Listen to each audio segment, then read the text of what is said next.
ایک یہودی غیر مسلم بچہ ایک مرتبہ اس نے مدینۃ المنورہ میں کونین کے والی صلی اللہ علیہ وسلم کے حسین چہرے کو دیکھ لیا، آقا کے حسن کو دیکھ لیا، چہرہ والضحیٰ کو دیکھ لیا، آقا کی زلفوں کا اسیر ہو گیا، آقا کے پیار کو، آقا کے عشق کو، چہرہ والضحیٰ کو، چہرہ یار کو آئینے دل میں یوں اتار لیا، دل کے آئینے میں یوں اتار لیا کہ آقا کی عشق میں، آقا کی محبت میں ہر وقت روتا رہتا، گریہ زاری کرتا، آقا کو یاد کرتا۔ ماں باپ کا اکلوتا بیٹا تھا، ایک ہی بیٹا تھا، یہودی تھے ماں باپ اس کے، خود بھی یہودی تھا۔ ایک مرتبہ آقا کے حسن کو دیکھ لیا، اس کا سودا ہو گیا، بازار مصطفیٰ میں آقا کا دیوانہ ہو گیا، آقا کا عاشق ہو گیا۔ ماں باپ کو بتایا نہیں، ماں باپ کو اطلاع نہیں دی کہ میں حضور کا عاشق ہو گیا ہوں، حضور سے محبت کرتا ہوں۔ چپ کے گھر سے چھپ کر کسی بہانے، کبھی بکریاں چرانے کے بہانے مدینۃ المنورہ میں آقا کے حسن کو تلاش کیا کرتا، کبھی مسجد نبوی شریف کے دروازے سے چپ کے آقا کا حسین چہرہ دیکھ لیا کرتا تھا، آقا کے حسن کو دیکھتا، آقا کی عظمتوں کے ترانے الاپتا۔ ایک وقت گزر گیا، ایک مدت بیت گئی، آقا کا دیدار نہیں ہوا، تمنائے دیدار مصطفیٰ صلی اللہ علیہ وسلم میں بیمار ہو گیا، بیمار عشق مصطفیٰ ہو گیا، اس قدر بیمار ہوا کہ بستر علالت کو اپنا بچھونا بنا لیا، وہ بستر پر آ گیا۔ ماں باپ پریشان ہیں، حیران ہیں، اسے کیا ہوا، اچانک اسے کیا ہو گیا۔ بے شمار فزیشنز کو بلایا، اپنے وقت کے معالج حکیموں کو بلایا، اطباء کو بلایا، لیکن کسی کو پتہ نہ چلا اس کا مرض کیا ہے، اس کا مرض کیا ہے۔ کوئی ظاہری سمپٹمز نظر نہیں آ رہے، زخم نظر نہیں آ رہا، گویا زبان حال سے کہہ رہا ہے یہ زخم طیبہ ہے، یہ سب کو نہیں ملتا، کوشش نہ کرے کوئی اس زخم کو سینے کی۔ ماں باپ پریشان، رشتہ دار پریشان، عزیز و اقارب پریشان، اسے کیا ہو گیا، اچانک کیسے بیمار ہو گیا۔ بیماری شدت پکڑ گئی، اس قدر بیمار ہوا، ایسا بیمار ہوا کہ وہ شام بھی آ گئی جو اس کی زندگی کی آخری شام تھی۔ اب آواز اس کی بہت کمزور ہو چکی تھی، بہت پست ہو چکی تھی، چاہتا تھا کسی طرح مدینے والے کا دیدار کر لوں۔ یہودی ہے، ابھی تک ایمان نہیں لایا، آقا کا دیدار کرنا چاہتا ہے، بڑی مشکل سے آواز بلند کرتا ہے میرے والد محترم، میری ایک تمنا ہے، میری ایک آرزو ہے، میری ایک خواہش ہے، آپ پوری کر دیں گے نا؟ والد نے کہا، ہے میرے لختے جگر، ہے میری آنکھوں کے تارے، تو میرے دل کا سہارا ہے، تو اس دنیا سے آج جا رہا ہے۔ معالج، اطباء، ڈاکٹرز نے جواب دے دیا ہے تیرے بچنے کا کوئی امکان نہیں ہے، تیری خواہش کیسے پوری نہیں کروں گا؟ کہا، میرے والد محترم، مرنے والے کی خواہش تو دشمن بھی پوری کرتے ہیں، آپ ناراض تو نہیں ہوں گے نا؟ کہا، ناراض نہیں ہوتا، تو بتا کیا چاہتا ہے؟ کہا، اپنا دل آمنہ کے لال کو دے چکا ہوں، میں محمد عربی کا عاشق ہو چکا ہوں، ان کے عشق میں غائب ہو چکا ہوں، میری ایک خواہش، میری ایک تمنا، میری ایک آرزو، ایک مرتبہ چہرہ والضحیٰ کو دیکھنا چاہتا ہوں، ایک مرتبہ آقا کی حسین زلفوں کو دیکھنا چاہتا ہوں۔ والد ناراض ہو گیا، والد نے غصہ کیا، ارے ظالم تو کیا کہہ رہا ہے، دنیا سے جا رہا ہے، اپنا دین بھول چکا ہے، کیا کہہ رہا ہے؟ کہا ہے والد محترم، آپ نے وعدہ کیا تھا نا، آپ نے کہا تھا میری آخری خواہش پوری کریں گے۔ والد نے کہا، میں نے وعدہ کیا تھا، تو میرا اکلوتا بیٹا ہے، تیری خواہش پوری کروں گا۔ آقا کی بارگاہ میں پیغام پہنچایا گیا، رسول اللہ صلی اللہ علیہ وسلم کی بارگاہ میں پیغام پہنچایا گیا، ایک یہودی ہے پر ہے آپ کا دیوانہ، آپ کا عاشق ہے، میرے آقا رحمت للعالمین ہیں، وہ ساری کائنات کے لیے رحمت ہیں، فقط مسلمانوں کے لیے رحمت نہیں، وہ ہر مذہب سے تعلق رکھنے والوں کے لیے رحمت ہیں، فقط انسانوں کے لیے رحمت نہیں، وہ تو نباتات کے لیے رحمت ہیں، وہ تو جمادات کے لیے رحمت ہیں، وہ تو شجرات کے لیے رحمت ہیں، وہ تو جنات و ملائکہ اور ساری کائنات کے لیے رحمت ہیں۔ میرے آقا کا انداز دل برانہ دیکھیے، میرے آقا نے صحابہ سے فرمایا، صحابہ اٹھو، ایک یہودی ہے پر مجھ سے پیار کرتا ہے، دنیا سے جا رہا ہے، آؤ اس کے پاس چلتے ہیں۔ میرے آقا یہودی بچے کے گھر میں چلے جاتے ہیں، وہ یہودی بچہ آقا کا انتظار کرتے کرتے اب اس کی آنکھیں بند ہو چکی تھی، والد اس کے قریب کھڑا تھا، والد نے کہا، ہے میرے لختے جگر، ہے میرے بیٹے، آنکھیں کھول، آنکھیں کھول، آنکھیں کھول، دیکھ تیرا پیار آ گیا ہے، دیکھ تیرا محبوب آ گیا ہے،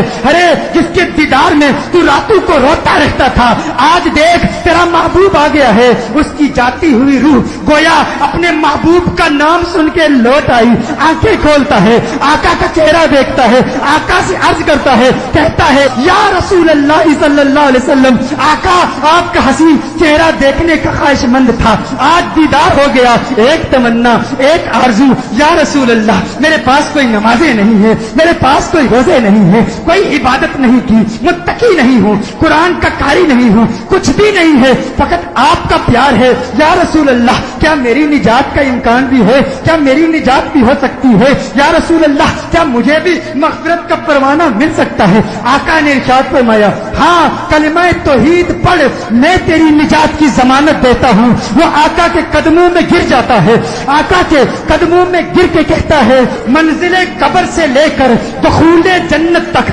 आपकी जमानत पर कलिमा पढ़ता हूँ। कलिमा तौहीद पढ़ता है, जान अल्लाह के सपुर्द कर देता है। वालिद ने कहा, अब इसकी मैयत मुसलमानों की अमानत है, अहले इस्लाम की अमानत है, अब इसकी तजहीज़ और तकफीन की जिम्मेदारी आपकी है। जब जनाजा तैयार किया जाता है उस आशिक का, जब जनाजा तैयार किया जाता है उस दीवाने का, उस आशिक का जनाजा मदीनतुल मुनव्वरा की गलियों में घुमाया जाता है। हर तरफ उसी आशिक का चर्चा है, हर तरफ उसी आशिक के तज़किरे हैं। मदीनतुल मुनव्वरा के मुज़ाफ़ात से लोग जमा होते हैं उस आशिक का दीदार करने के लिए। अरे सुना है कोई यहूदी था, कोई यहूदी था, हुस्ने मुस्तफा ने उसे सहाबी बना दिया है।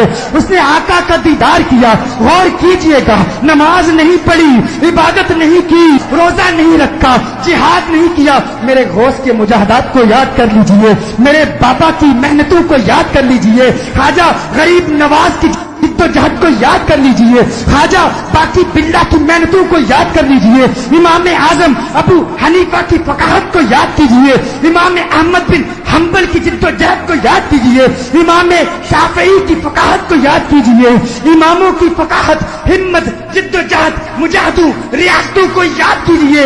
वो सब इस यहूदी का मुकाबला नहीं कर सकते जो पहले यहूदी था, अब सहाबी हो गया है। ईमान की हालत में आका का दीदार किया। ये गौसे आजम से भी बड़ा है, ये ख्वाजा गरीब नवाज से भी बड़ा है। सब देखने के लिए आए हैं, दीदार करें उस सहाबी का जिसने फकत एक मर्तबा आका को देखा और ऐसे बुलंद बाला और तो आला मकाम पर फाइज हो गया। अचानक उसके चेहरे पर से कफन उठाया जाता है। सहाबा ये मंजर देखकर हैरान हो जाते हैं कि उसके चेहरे से नूर की किरण निकलती है, आसमान की तरफ फैल जाती है। सारे हैरान हैं। वो सहाबी जो पहले यहूदी था, आका का दीदार किया, ईमान लाया, उसकी मैयत मुस्कुरा रही है, उसके चेहरे पर, लबों पर तबस्सुम नजर आ। सब हैरान हैं। एक अजीब और गरीब मंजर सहाबा ने देखा। सहाबा देख रहे हैं कि आका पांव के पंजों के बल चल रहे हैं, पंजों के बल चल रहे हैं, आका यूं चल रहे हैं। सहाबा अर्ज करते हैं, या रसूल अल्लाह सल्लल्लाहु अलैहि वसल्लम इसकी क्या हिकमत है? आका ने इरशाद फरमाया, आलमे बाला के फरिश्ते मेरे इस आशिक को देखने के लिए इस तादाद में आए हैं, इस कसरत से आए हैं, जमीन पर पांव रखने की जगह नहीं है, पंजों के बल चल रहा हूं। मेरे आका सल्लल्लाहु अलैहि वसल्लम उस आशिक को जन्नतुल बकी में ले जाते हैं, खुद अपने हाथों से उसे दफनाते हैं। सहाबा मंजर देखते हैं, हैरान है। आका बहुत देर लगा देते हैं। आका जब उसकी कब्र से बाहर आते हैं तो आका के माथे पर पसीना है। सहाबा अर्ज करते हैं, या रसूल अल्लाह सल्लल्लाहु अलैहि वसल्लम आका क्या हुआ, इतना वक्त क्यों लगा? आका ने फरमाया, जब ये इस दुनिया से गया था मुझसे वादा लिया था, मैंने वादा किया था, मैंने कहा था कब्र की मंजिल से लेकर दुखूले जन्नत तक मैं तेरी मग़फ़िरत की जमानत देता हूँ। कहा ये बात सुनकर जन्नत की हूरें इतनी खुश हुई है, इतनी तादाद से आई है। जब इसे कब्र में रखा गया तो बेतहाशा इसकी तरफ भागी हुई गई है और इसके चेहरे की बलाएं ले रही हैं। आका ने इरशाद फरमाया, इसलिए देर हो गई और मेरा पसीना इसके चेहरे पर गिरा है, मेरा पसीना इसके चेहरे पर गिरा है। अब क़यामत तक इसका चेहरा महकता रहेगा। अरे सलाम पेश करते हैं उस दीवाने की बारगाह में जिसने आका को देखा और उसे ये मकाम मिला। वो आज भी वो कब्र में कह रहा होगा, ये नाज ये अंदाज हमारे नहीं होते, जोली में अगर टुकड़े तुम्हारे नहीं होते, बेदाम ही बिक जाइए बाजारे नबी में, इस शान के सौदे में खसारे नहीं होते, मिलती ना अगर भीख हुजूर आपके दर से, इस ठाठ से मंगतों के गुजारे नहीं होते, इस ठाठ से मंग